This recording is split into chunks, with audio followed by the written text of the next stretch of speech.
সেখান থেকে কেটে শুরু করেছে 100 কোটি টাকা, আর এমন ভাবে বিতরণ করছে মনে হয় যেন টাকাটা তার বাপের সম্পত্তি।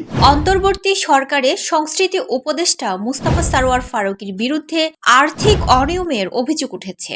কোন রকম কাগজপত্র ছাড়াই বাংলাদেশ শিল্পকলা একাডেমি থেকে টাকা চাইতেন ফারুকী। এরকম অনৈতিক আবদার মেটাতে মোটেও রাজি ছিলেন না প্রতিষ্ঠানটির মহাপরিচালক। এই কারণেই সৈয়দ জামিল আহমেদ স্বেচ্ছায় শিল্পকলা একাডেমির মহাপরিচালকের পদ ছাড়েন। এই পটভূমিতে উপদেষ্টা ফারুকী দাবি করেছেন, মহাপরিচালকের অভিযোগ সত্য নয়।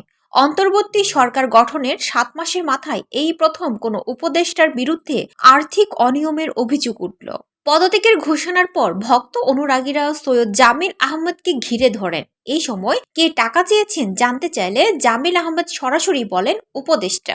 তিনি বলেন, 10 থেকে 15 দিন আগে সে উপদেষ্টা ফারুকী আমার কাছে চেক চায়, কোন রকম চিঠি ছাড়া। শিল্পকলা একাডেমি থেকে তাকে টাকা দিতে হবে, কারণ তার খুব দরকার। সে একটা প্রজেক্ট করছে। আমি বলছি না সে টাকা নিয়ে উল্টাপাল্টা করছে। সে চিঠি ছাড়া কেমন করে টাকা চায়। তিনি আরও বলেন, আমি যখন বলেছি না আমাকে চিঠি দেন, চিঠি ছাড়া কোনো টাকা দেব না, সে তখন আমাকে বলে আমি আপনাকে শ্রদ্ধা করেছি অনেক, আর করব না। সৈয়দ জামিলের পদত্যাগের ঘটনায় গতকাল শনিবার নানা প্রতিক্রিয়া জানিয়েছেন সাংস্কৃতিক অঙ্গনের বিশিষ্টজন। তারা বলেছেন উপদেষ্টা কেন টাকা চাইলেন তা তদন্ত করতে হবে।